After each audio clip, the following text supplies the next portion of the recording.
everybody, welcome. Hello. Bonjour, bienvenue. Benvenuti Bonjour, bienvenue à tous et à toutes.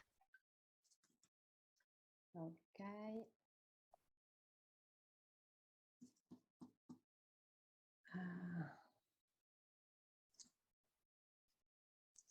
Ok, direi che possiamo iniziare. Bon, donc je crois que nous pouvons commencer. Donc alors nous commençons. Bienvenue et bienvenue à tous et à toutes. Nous sommes là ensemble pour la présentation du rapport de Thalita Koum International, le rapport pour l'année 2021. Thalita Koum est un réseau international contre le trafic des êtres humains. Il est par les sœurs avec tout le réseau qui les accompagne. Donc, ceci est un rapport et donc nous trouverons des données qui ont été collectées par le réseau dans le monde entier. Nous trouverons des histoires des sœurs qui sont engagées dans tous les territoires, dans toutes les communautés, histoires des victimes, leur histoire de libération, leur parcours, leur chemin de libération. Et comme nous avons eu l'opportunité de travailler avec l'équipe internationale de Thalita Koum pour la préparation de ce rapport, je peux vous dire que la sensation en le lisant, et vous le trouvez déjà en ligne sur notre site web thalitakoum.info, c'est que vous avez un rapport de l'activité d'une organisation, Thalita Koum, mais c'est aussi plus que ça, parce que c'est un rapport qui, bien sûr, raconte les activités de la Thalita Koum, mais ce n'est pas autoréférentiel, c'est une fenêtre ouverte sur le thème, sur le trafic des êtres humains. Donc, ça offre aussi disons, des outils. Nous espérons que cela puisse devenir un outil de travail. C'est ça notre intention, que cela devienne un outil pour nous tous, parce que nous sommes tous intéressés à éliminer les causes du trafic des êtres humains. Alors, quelques suggestions techniques avant de commencer avec disons, le travail avec nos invités. Donc, tout d'abord, vous avez l'icône du monde, du globe, en bas.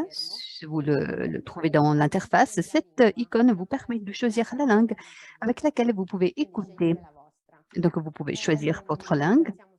Nous remercions Sœur Florence de la UISC pour son soutien technique. Vos micros ont été coupés parce que sinon nous aurons des sons qui pourraient empêcher l'écoute, mais nous vous demandons si vous avez des suggestions qui peuvent arriver en disons, écoutant les différents participants. Nous vous prions de les écrire dans la boîte de discussion et de les partager ou de les partager à la fin des interventions parce que nous aurons un temps de partage à la fin.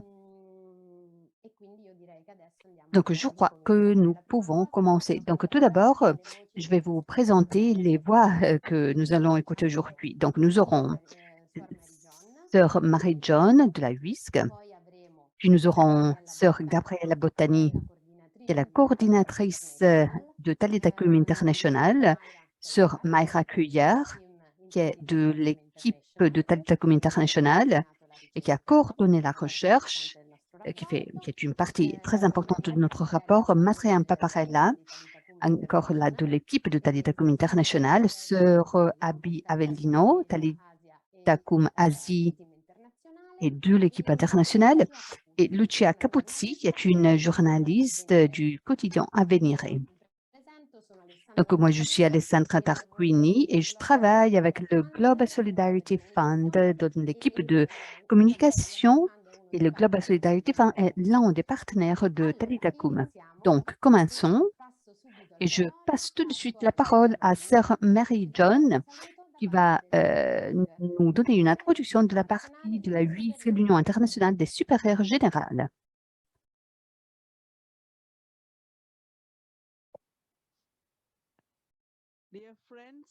Chers amis, bonjour de Rome, ici il fait vraiment chaud. Je suis très contente de vous donner la bienvenue à cet événement si important pour la présentation du rapport 2021 de Thalita Koum, qui est en résultat une réussite très importante dans la vie du réseau. Un réseau pour la prévention, pour le soin. Talitha Kum est entré en contact avec des milliers de victimes du trafic des êtres humains et les a aidés à guérir. Le concept clé de Talitha Kum, soin, la responsabilisation et l'aide.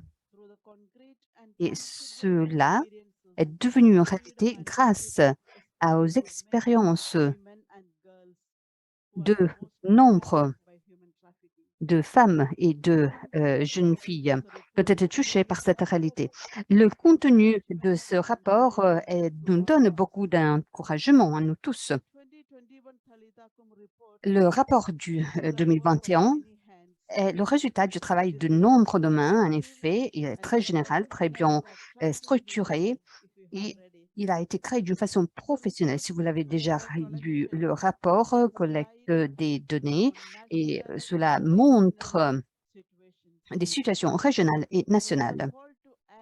Et l'appel à l'action, l'advocacy, le plaidoyer lancé l'année passée est l'un des thèmes principaux du rapport.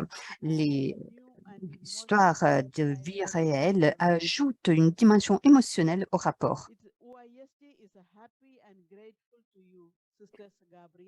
Où nous sommes reconnaissantes à Sœur Gabriella, Abby, Marianne et aussi aux autres pour l'effort que vous avez mis pour créer ce document qui est si important.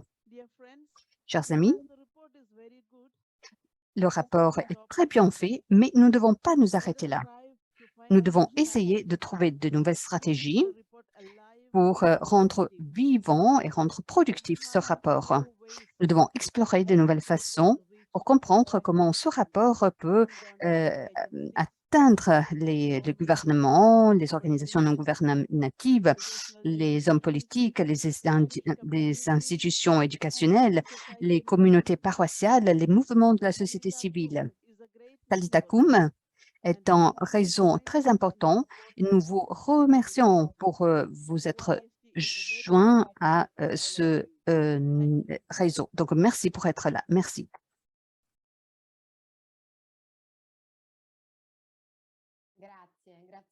Merci beaucoup, Sœur Mary-John. Nous n'allons pas arrêter. Nous allons continuer, nous irons de l'avant. Bien, donc maintenant, je passerai la parole à Sœur Gabriella Bottani. Et avec elle, en effet, nous allons analyser le rapport. Sœur Gabriella, elle est la coordinatrice internationale de Talitha Kum. Elle va nous raconter, elle va nous donner disons, une description générale du rapport 2021, mais aussi elle va nous présenter les perspectives. Sœur Gabriella, je te passe la parole. Ben oui, merci. Merci pour cette introduction. Merci, Sœur Mary-John, pour avoir représenté le corps institutionnel de la UISC et je remercie aussi toutes les sœurs et les frères, les amis et les personnes qui ont contribué à rendre une réalité ce rapport. Nous avons commencé à recueillir les informations et à les partager il y a quelques années. Mais je crois que cette année, le rapport annuel concernant l'année 2021, bon, je crois que ce rapport est très spécial. En effet, il y a pour plusieurs raisons. Je voudrais en effet souligner le fait que en 2021, nous avons célébré 20 ans de la réunion de nos supérieurs généraux à l'Assemblée générale de la USJ qui se tient tous les 3 ans. Et à cette occasion-là, nos supérieurs généraux ont décidé de renforcer leur coopération pour promouvoir des actions communes parmi les religieuses contre le trafic des êtres humains. Donc, 20 ans sont passés maintenant. Quand d'entre nous bon, nos supérieurs généraux ont pris cette décision et je crois que le chemin a été inattendu. Nous ne savions pas quelle direction, quel chemin prendre, mais nous avons simplement écouté le cri des pauvres, nous avons partagé notre vie avec les victimes, avec les personnes qui ont pu disons, survivre au trafic des êtres humains. Nous avons travaillé avec des contextes à forte vulnérabilité dans lesquels les personnes se trouvent disons, à risque d'être victimes de trafic. Et donc, nous avons travaillé ensemble le long de ce chemin. À un moment donné, nous avons décidé de d'appeler ce réseau Talitakum. Ce rapport essaye de présenter une approche statistique que nous avons entamée il y a quelques années avec la collaboration de la Université grégorienne. Et nous avons commencé aussi à recueillir des bonnes pratiques, des histoires, mais aussi nous avons essayé un peu de meuler des nombres, donc des chiffres, mais aussi des éléments qualitatifs.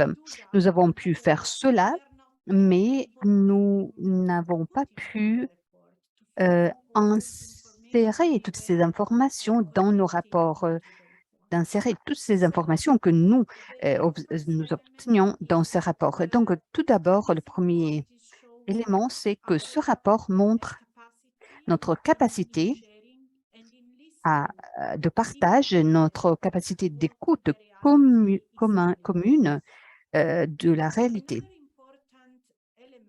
Un autre élément important qui a ressorti, que ce rapport nous présente clairement, c'est l'esprit de Talitakum. Nous disons toujours que nous sommes en réseau du terrain et notre cœur, c'est au niveau local, avec les réseaux nationaux, là où les personnes collaborent de façon concrète pour soutenir les victimes, pour s'occuper d'elles, pour promouvoir l'accès à la justice, pour organiser des activités de prévention. Et donc, c'est ça que nous essayons de faire et de présenter dans ce rapport. Pour vous dire la vérité, je dois dire que l'équipe a vraiment eu du mal à sélectionner les bonnes pratiques parce que nous en avons beaucoup, mais nous avons essayé en tout cas de nous concentrer sur les priorités que nous nous sommes données lors de l'Assemblée générale que nous avons célébrée à Rome en 2019.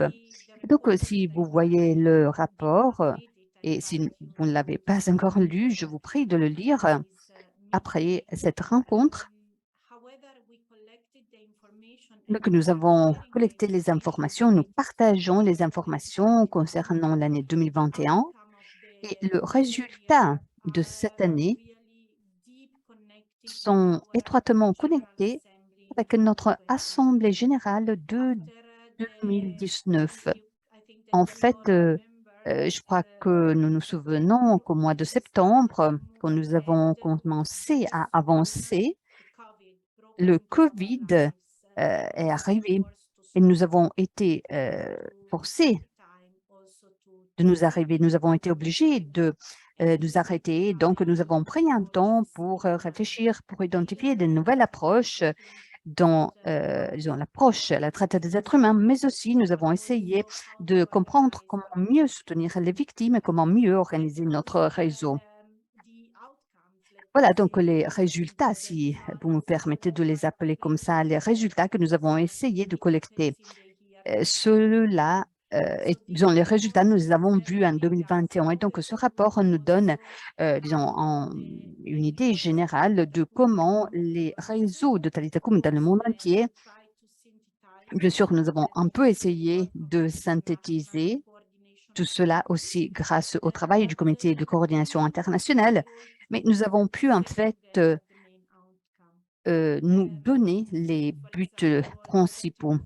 Par exemple, nous avons réfléchi sur comment nous définissons la prévention. Qu'est-ce que c'est la prévention pour nos réseaux?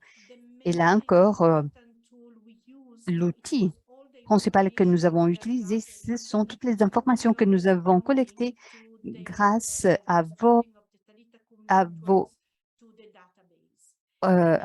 soutien de la base de données de Talitakum. Donc, les données sont très importantes et c'est un travail super fantastique que l'Université pontificale grégorienne, surtout Sœur Mayra, a conduit depuis quelques années. Et donc, ce que nous voyons maintenant à présent, c'est simplement le résultat d'un chemin que nous avons commencé en 2018. Donc, je suis vraiment très reconnaissante. Parfois,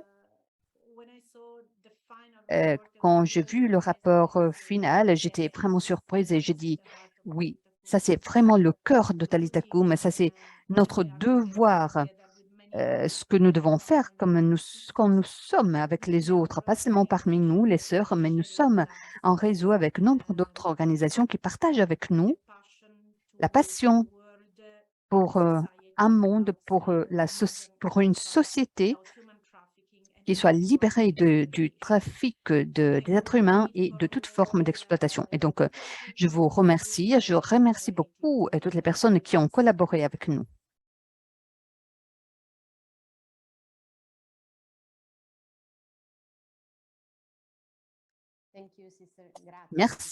Merci beaucoup, Sœur Gabriela.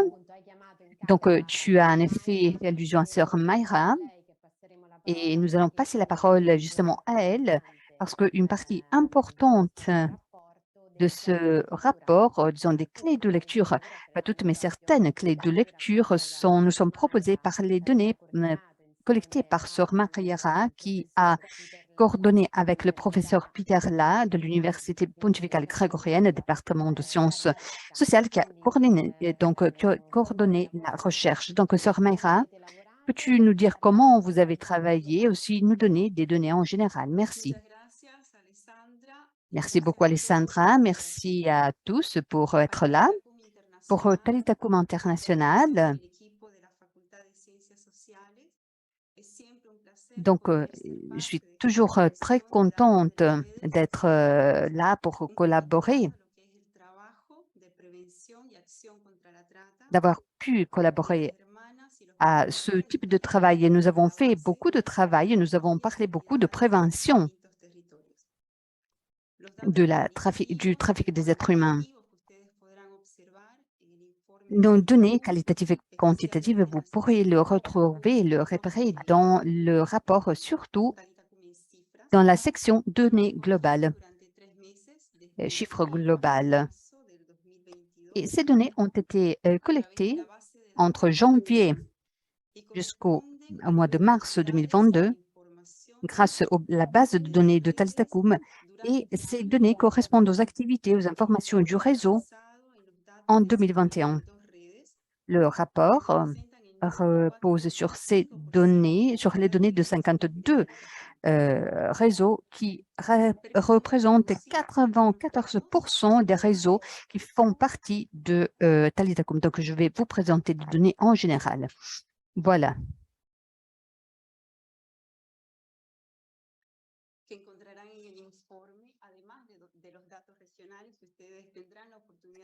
Donc, vous trouverez ces données dans le rapport. En 2021, les réseaux, donc le réseau Talitakum et les réseaux Talitakum sont présents en 92 pays. Nous avons 55 réseaux, 3 organisations continentales. Donc, 55 réseaux qui représentent la totalité de Talitakum. Et ils sont engagés aussi dans un travail intercongrégationnel et interreligieux. En 2021, 5 nouveaux réseaux ont été créés dans les 5 continents. Nous avons vu une augmentation dans toutes les catégories. Par exemple, en ce qui concerne le nombre de collaborateurs et de bénévoles, nous avons vu une augmentation de 72%, 72% par rapport à 2020. Et ces données sont très importantes parce que cela montre la capacité d'engager les collaborateurs, les bénévoles, mais aussi cela montre l'importance qui est donnée à ce thème, et aussi l'engagement des collaborateurs non religieux. En outre, les données ont montré une réduction de 5%. Cela a commencé en 2020. Nous pensons que cela a été provoqué par la pandémie. Il y a eu un 5% en moins d'engagement. Aussi, nous avons vu l'introduction, la collaboration des données. Nous avons des données concernant la collaboration interreligieuse. Nous avons vu l'action en faveur des activités contre la trafic des êtres humains en Asie et en Afrique. Il y a eu une augmentation. Et aussi, dans le rapport, vous trouverez de plus en plus de données concernant la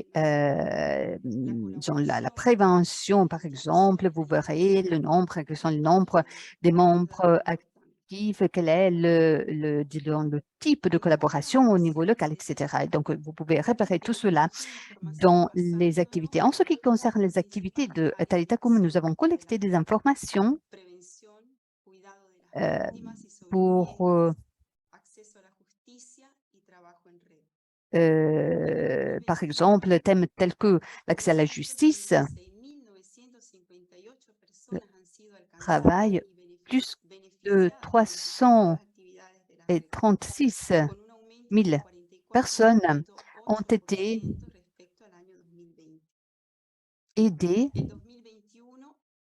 avec une augmentation par rapport à 2000. En 2021,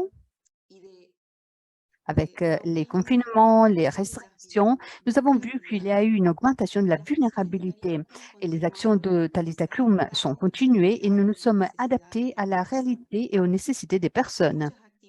Beaucoup d'activités de prévention ont été faites en ligne, donc nous avons ouvert de nouveaux espaces d'action et je fais allusion en fait aux modalités online, à la modalité online et aussi nous avons continué à suivre des victimes. Par exemple, nous avons aidé aussi des migrants, les travailleurs migrants, l'activation de lignes de numéros de téléphone pour accompagner les victimes.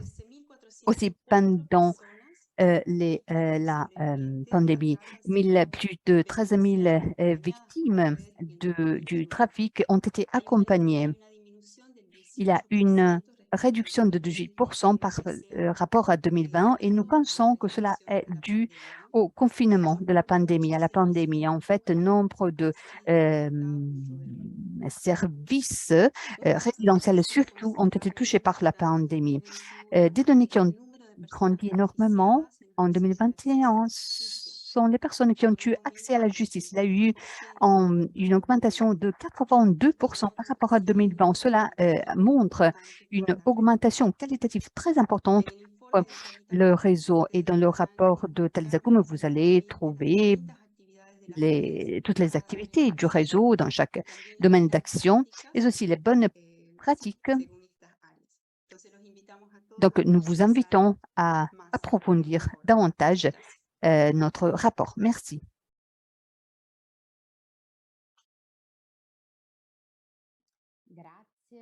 Merci beaucoup. Merci, Marion. Non, pardon, merci, Sœur Mayra. Donc, maintenant, voyons si Lucia Capuzella de Avvenire, la journaliste d'Avvenire. Oui, je suis là. Bien sûr. Bon, merci Lucia. Nous savons que c'est une journée un peu compliquée à ton journal, donc merci d'être là avec nous. Je vous remercie parce que je voulais vraiment participer à cette rencontre. Je me suis déplacée un instant, mais je suis encore là. Donc, je ne suis pas dans mon bureau, mais je suis au travail. Donc, je te ferai cette question. Lucia Capuzzi, elle est une journaliste de Avvenire. Nous voulions savoir quel est ton point de vue en tant que communicatrice. Vous avez lu notre rapport et nous voudrons comprendre qu'est-ce que vous a touché. Est-ce que vous pouvez nous donner un retour sur notre rapport? Ce qui m'a touché de ce rapport, c'est le fait que tu ne t'attends pas à cette structure. Quand on pense à un rapport d'une association, d'une organisation, bon, on pense toujours à quelque chose de très bref qui ne donne que quelques données et peut-être un bilan. Le rapport de cette année, au contraire, a une richesse extraordinaire parce que cela décrit le phénomène, mais aussi les histoires. Donc, si les histoires, parfois, très souvent, elles sont incluses dans des rapports, ce qu'on ne donne pas, c'est l'entité du phénomène. J'ai perdu le son, je n'entends plus rien. Donc, c'est une richesse. C'est comme si le lecteur était obligé ou stimulé à faire un travail dans le monde du trafic pour découvrir ce grand monde terrible, pour le comprendre. Donc, je crois que le rapport peut être comparé un peu plus seul pour se orienter dans un thème qui de plus en plus risque de passer sous silence. C'est comme si on avait déjà l'habitude, c'est comme si c'était l'un des nombreux phénomènes du paysage médiatique réel, mais en réalité, ce n'est pas ça. Ce n'est pas le cas. Et ce rapport nous fait comprendre la dimension sociale de ce phénomène. C'est un produit de la société qui répond, qui est engendré par une série de causes. Ces causes sont analysées, mais on ne se limite pas simplement à les dénoncer. Ça, serait trop simple. On donne aussi des solutions et on raconte de ce réseau parce que Thalita Koum n'est pas une association, mais c'est un réseau de religieuses qui, sur la base de leur charisme dans leur pays, s'engagent dans la lutte contre le trafic. Et grâce à leur voix, les voix de ces sœurs s'entendent dans le rapport, on prépare un cadre vivant du trafic. Donc, le trafic des êtres humains n'est plus un phénomène loin dans la géographie, dans la société, ou qui est limité aux périphéries sociales, mais le trafic des êtres humains est présenté dans toute sa puissance. Donc, nous devons regarder ce phénomène dans ses yeux et nous sommes engagés. C'est la chose la plus difficile. En tant que communicateur, je peux vous dire qu'il est très facile de dénoncer quelque chose, mais il est très difficile d'engager un lecteur. Et donc, ce rapport vous fait sentir partie, vous fait sentir à l'intérieur du phénomène et c'est comme si nous sommes appelés en cause. Il est difficile, après l'avoir lu, de continuer à voir ce phénomène ou à, disons, faire semblant de ne pas le voir. À ce moment-là, c'est comme si un mur s'écroule.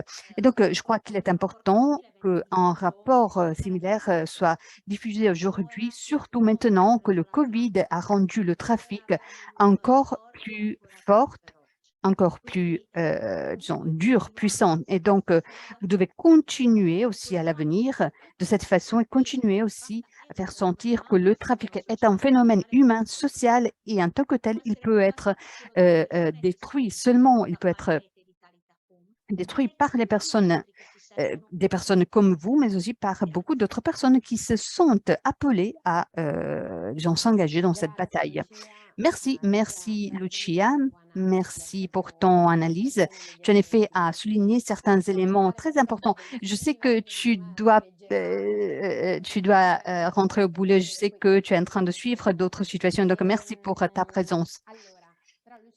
Mais Lucia, en effet, a parlé de l'un des points très importants de notre travail sur Gabriel, l'a souligné quand nous étions en train de penser à la structure, donc le sommaire, les différents éléments, parce qu'il y avait beaucoup de données à insérer. Donc,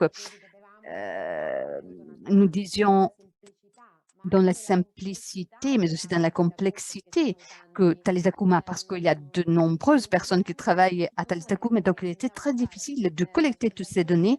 Et sur Gabriella nous a invités à écouter, à continuer à dialoguer, parce que je crois que c'est ça qui exprime le rapport, parce que toute l'activité, la collecte des données, l'analyse, cela a été a été généré par l'écoute des victimes, de leur histoire. Et donc, Thalita Koum a toujours mis au centre de chaque communauté la douleur, la souffrance de ces personnes.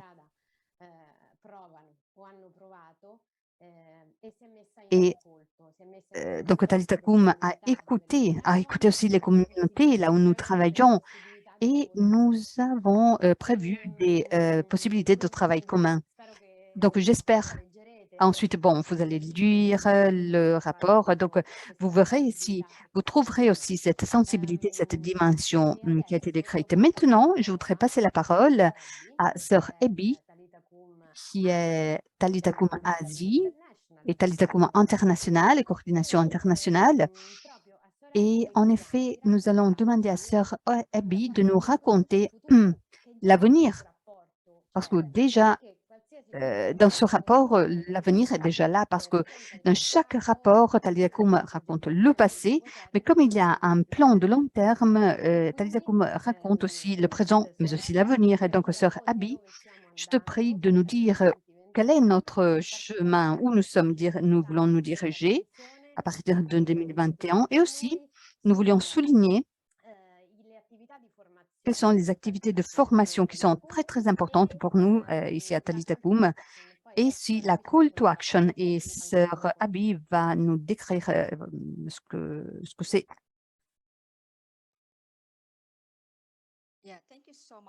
Merci beaucoup, Alexandra. Bon après-midi, bonsoir. Et aussi bonjour. Donc, je suis reconnaissante d'être là, d'avoir cette opportunité de partager nos actions futures, comme Alessandra le disait. Nous allons nous axer sur la formation.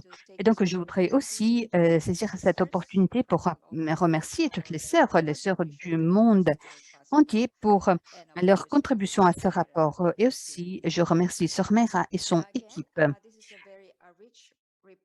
Ce rapport est très riche, très important. Et donc, nous vous invitons non seulement à le lire, mais aussi à le présenter à vos partenaires, à vos collaborateurs au niveau local, régional et international. Donc, Talitha Kum veut continuer à travailler sur ce phénomène. Maintenant, nous avons identifié des actions concrètes à mettre en œuvre pour lutter contre ce phénomène. Nous continuons à renforcer et à organiser des activités, travailler en réseau à niveau local et au niveau local, national et international, partageant des bonnes pratiques. Et nous voulons créer des réseaux dans le domaine de la formation, communication, travail en réseau, plaidoyer pour renforcer les contacts entre les différents niveaux de travail.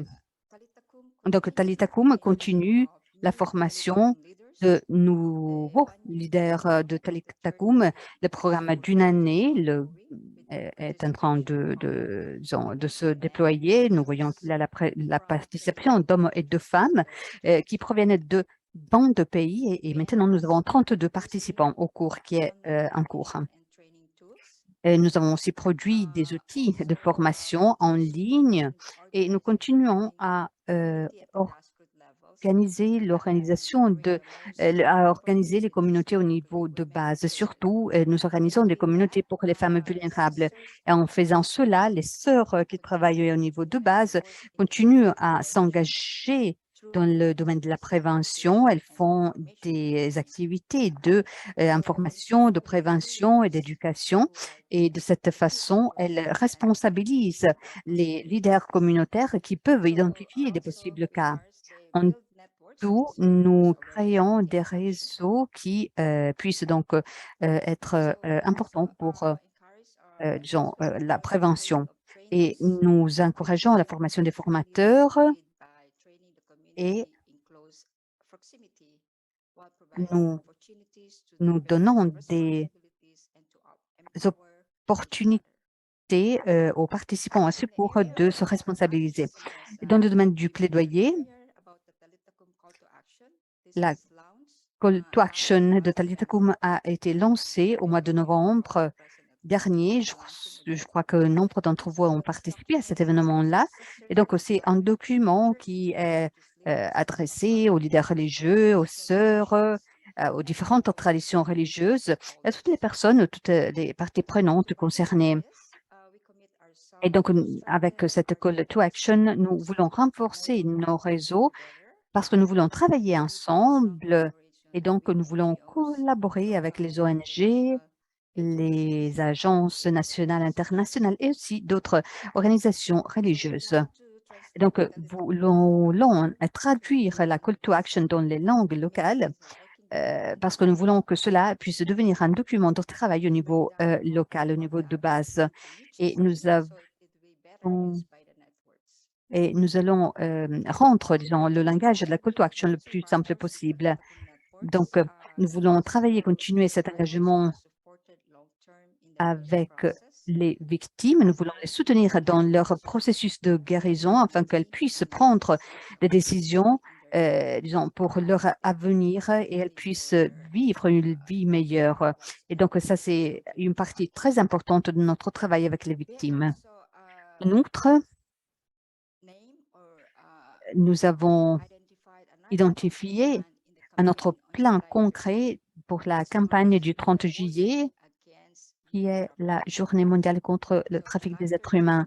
Donc, le 30 juillet, le Talit Akoum vous invite à une campagne contre le trafic des êtres humains et nous voulons promouvoir le pouvoir du soin. Et nous avons donc choisi ce type de thème que nous avons choisi pour la marathon de prière du 8 février. Et donc, Talit Akoum propose d'approfondir les 4 thèmes de la call to action à cette occasion-là.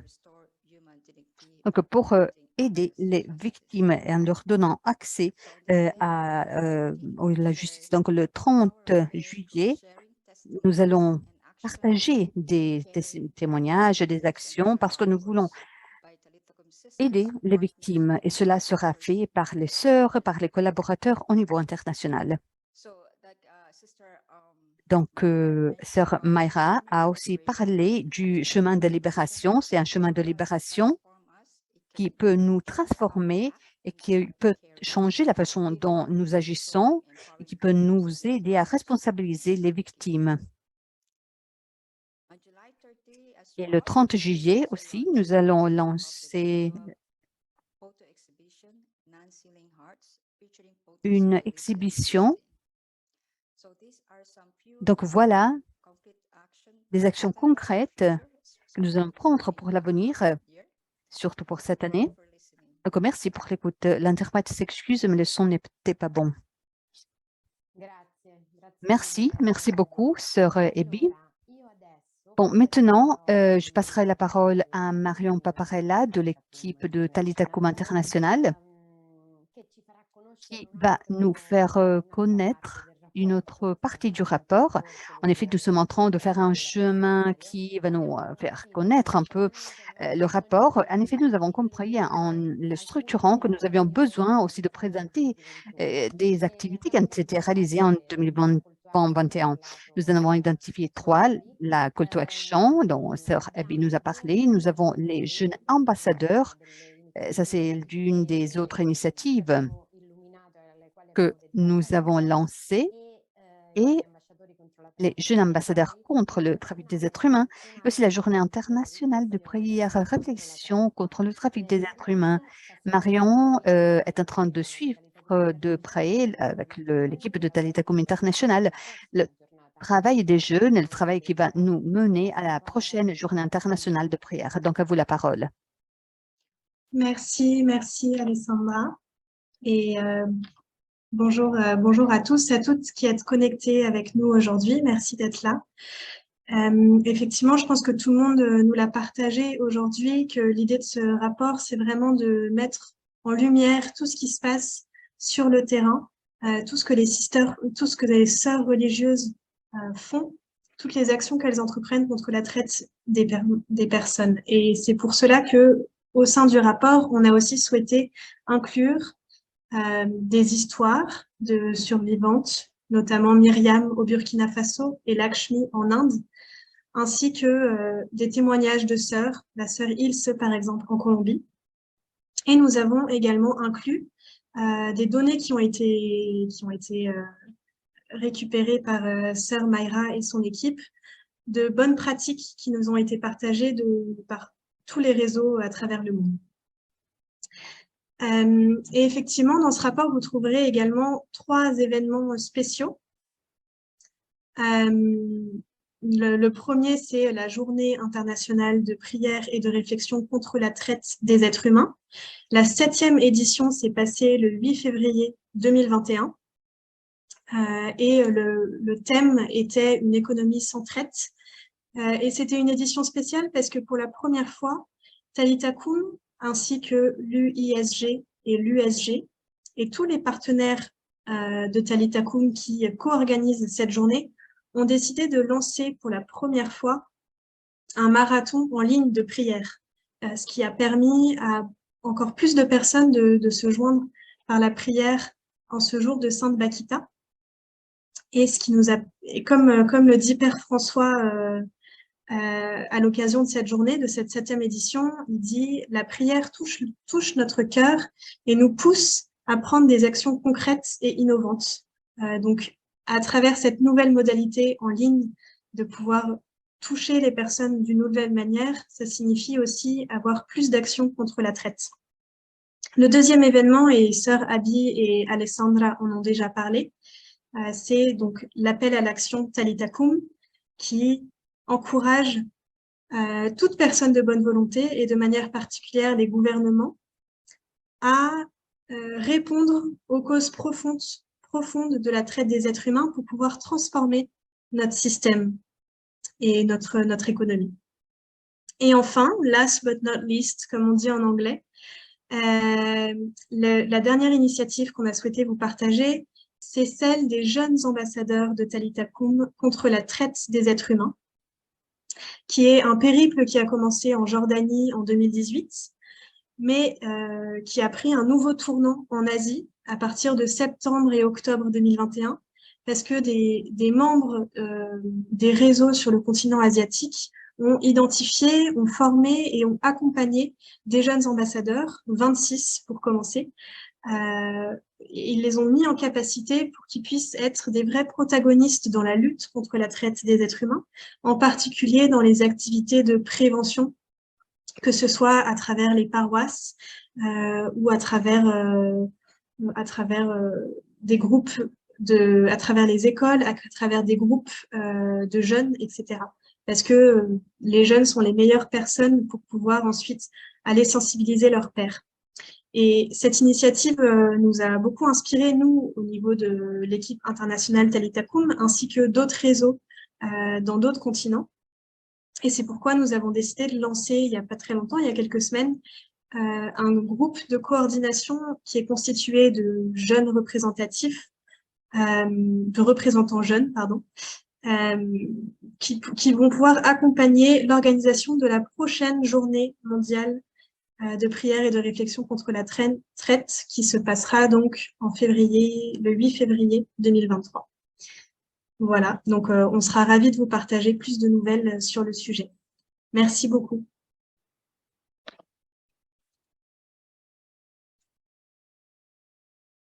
Grazie Marion, grazie mille. Merci Marion, merci. Donc, nous allons vérifier si la traduction en italien peut continuer parce qu'il faut faire un contrôle technique, un essai technique. Donc, j'ai une question pour Abby et pour Sœur Gabriella. Vous pouvez choisir qui va répondre. Donc, comment peut-on utiliser ce rapport? En effet, comment pouvons-nous l'utiliser? Comment peuvent les réseaux l'utiliser et les différentes communautés engagées?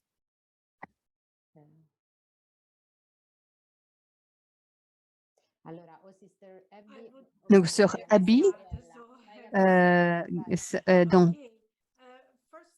donc tout d'abord,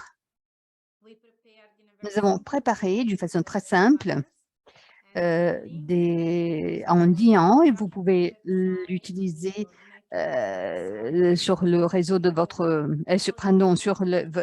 nous avons préparé des liens que vous pouvez utiliser sur votre site web parce que c'est notre travail. Nous sommes tous engagés, nous sommes chacune d'entre nous doit se sentir partie de ce rapport et nous devons dire oui, j'appartiens à cela. Et puis, je crois que Lucia Capuzzi, qu'elle a donné un message très fort et elle nous a montré comment ce document pourrait être utilisé aussi pour la sensibilisation, pour sensibiliser les conférences de supérieurs majeurs nationaux. Si nous voulons renforcer, par exemple, la présence de notre réseau, nous pourrions l'utiliser pour sensibiliser les conférences épiscopales de nos pays. Nous allons la partager avec la section migrants et réfugiés. J'ai vu que Maya Vasconcelos est ici en ligne, donc nous avons des représentants de la section migrants et réfugiés. Donc nous pouvons partager cela, mais aussi j'ai vu qu'il y a aussi des ambassadeurs auprès du Saint-Siège et j'apprécie beaucoup leur participation. Nous vous remercions pour être là avec nous. Nous avons reçu une lettre. Vous allez recevoir une lettre avec ces documents. Et donc, j'invite aussi tous les réseaux à penser à comment ils peuvent utiliser ce document pour comme en tant qu'outil pour de sensibilisation. Donc, chacun pourrait développer une stratégie pour l'utiliser. Ce n'est pas bien sûr le document de Talitha Kum International, mais plutôt c'est un document, le document des sœurs, des frères, parce que nous avons aussi beaucoup de frères qui sont engagés contre la traite des êtres humains. Et donc, nous devons l'utiliser pour sensibiliser, pour faire de la sensibilisation et pour promouvoir un accès à la justice et, disons, pour aider les victimes. Sœur Abby.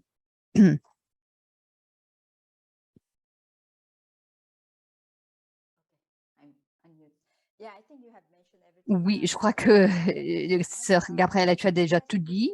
Merci. Donc, en fait, c'est un rapport qui peut être utilisé pour par vos réseaux locaux, mais aussi en tant que réseau disons, national. Vous pouvez le présenter avec vos collaborateurs, vos partenaires. Vous le pouvez utiliser en tant qu'outil, surtout les données qualitatives et quantitatives. Donc, c'est un rapport très puissant, très fort, et je crois que aussi artistique, je dirais, parce que cela a exigé des capacités très importantes. Donc, oui, vous pouvez l'utiliser, le présenter. Peut-être vous pourriez aussi le traduire dans votre langue locale. De cette façon, vous pourriez donc l'utiliser davantage comme un outil. Merci. En ce qui concerne les traductions, bon, aujourd'hui, vous l'avez en anglais, mais dans les prochaines semaines, nous l'aurons en italien, en espagnol et en français. Donc, nous allons vous le dire, vous êtes dans notre mailing list, mais nous allons vous dire aussi quand nous aurons les prochaines versions disponibles. Donc maintenant, je voudrais ouvrir un temps de débat, un temps de partage, et j'espère que les autres les personnes ici présentes voudront poser des questions. Marion, je te prie, aide-moi comprendre qui lève sa main, parce que ce matin, j'ai eu du mal en fait.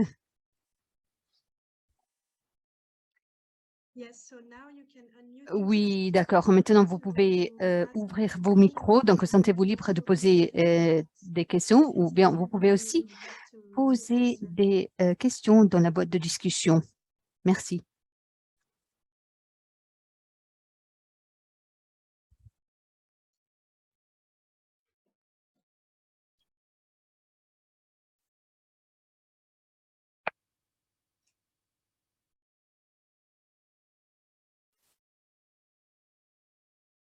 Donc, tout d'abord, merci pour tous les messages. Nous allons les dire avec calme, donc les messages dans la boîte de discussion.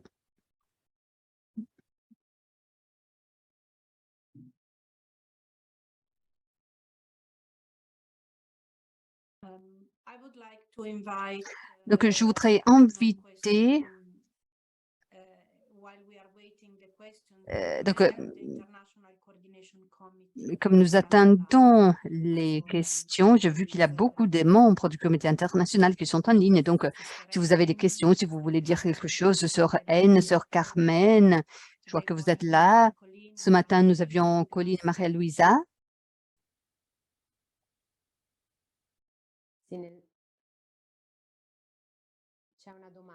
Donc, il y a une question dans le chat. On nous demande de répéter le pourcentage d'augmentation d'intervention en 2021 par rapport à l'année précédente parce qu'on n'attendant pas bien. Mayra, peux-tu le répéter? Oui, 84,5% de personnes. Donc, c'est l'augmentation qu'il y a eu. Et cela est dû aussi aux activités de prévention qui ont été faites en ligne. Parce qu'en fait, nous avons fait beaucoup dans ce domaine. Et une chose qui est très importante, parce que de nouveaux espaces se sont ouverts pour la prévention et pour les différentes actions de Talitha Kum.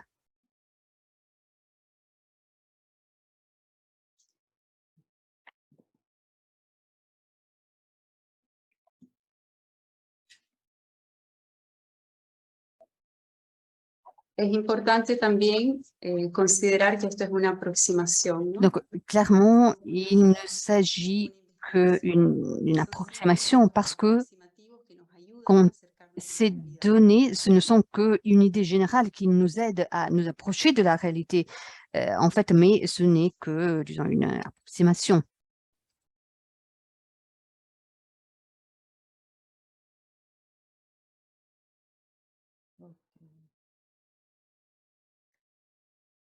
Sœur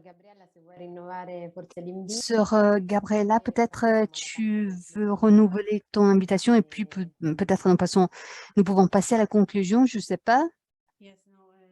Bon, d'accord.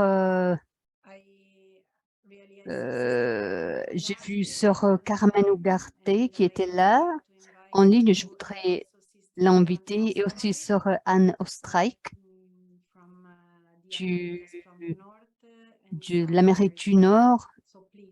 Donc, s'il vous plaît, je vous prie de prendre la parole. Donc, bonjour à tous et à toutes. Bonjour à tous les participants. Je suis très reconnaissante de cette initiative et je suis très contente, je suis très reconnaissante à tous les réseaux et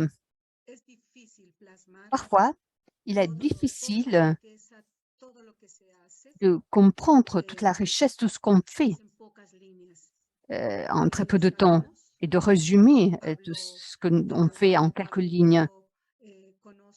Et moi, je parle de mon expérience. Bon, mon expérience en Amérique latine, bon, je connais cette réalité, je peux vous parler de l'expérience, de l'envie de faire des choses, l'envie de collaborer pour défendre la vie, pour nous former, pour continuer à travailler, pour aider de plus en plus de personnes, de plus en plus de congrégations, parce que nous, en tant qu'Église en communion, nous continuons à travailler pour défendre la vie, toujours. Et nous travaillons toujours à la défense de la vie en tant que disciples de Jésus. Voilà notre mission qui nous a été confiée. Et donc, nous voyons que cela est très important. Nous voyons qu'il y a de plus en plus de réseaux qui vont se joindre et nous devons continuer à semer. Et donc, comme on a dit, ces pourcentages vont continuer d'augmenter, et tout comme nos activités. Nous allons continuer nos activités, mais malheureusement, la traite des êtres humains continue à se répandre. Et donc, nous continuons à nous engager, nous continuons à structurer de nouvelles activités, nous continuons à nous renforcer, à collaborer pour continuer à travailler pour défendre la vie. Ici en Amérique latine, surtout, nous continuons à travailler dans la prévention. Nous travaillons beaucoup, nous avons développé beaucoup d'activités dans les paroisses, dans les écoles, dans les groupes, dans les paroisses. Et donc, je vous remercie beaucoup pour nous avoir donné cette opportunité de rendre visible cette réalité, parce que nous voulons continuer à aider les personnes et nous voulons accompagner les personnes qui ont été victimes de cette réalité, et nous voulons continuer à travailler, de les soigner, de les accompagner. Et donc, voilà ce qui nous donne satisfaction. Ce type d'activité, nous le faisons en suivant l'Esprit de Jésus. Donc, merci encore une fois.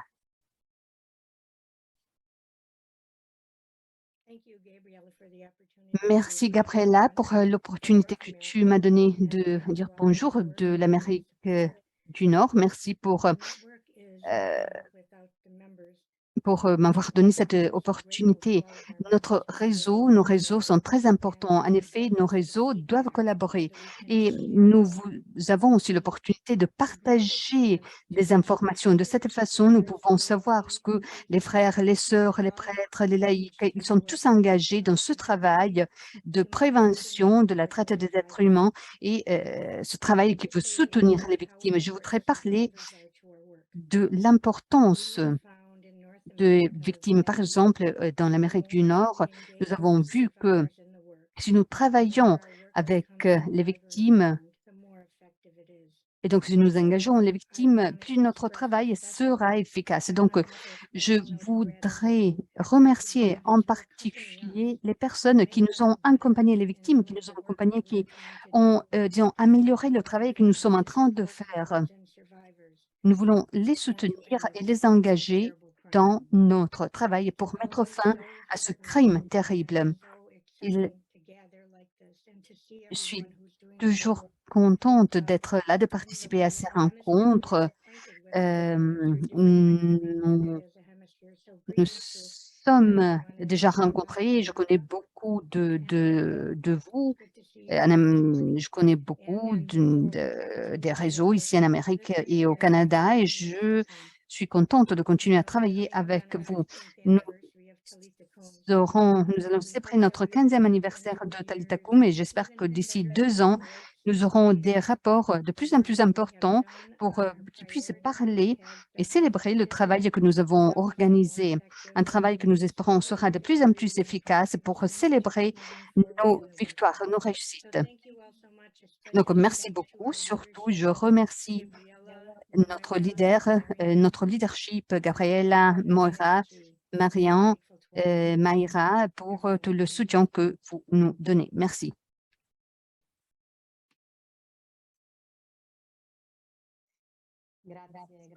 Merci beaucoup, Gabriela. Merci. Donc, nous pouvons aller vers la fin. Je m'excuse s'il y a eu des problèmes de son, mais nous trouverons la possibilité de vous envoyer l'enregistrement. Donc, je vous remercie. Je remercie toutes les personnes qui ont participé et je vous invite à lire, encore une fois, à lire le rapport que vous trouvez sur notre site web. Utilisez-le comme vous pensez mieux. Vous connaissez bien vos réalités et donc partagez-le avec les personnes qui sont engagées dans cette lutte commune contre les causes de la traite. Donc, merci encore une fois et au revoir.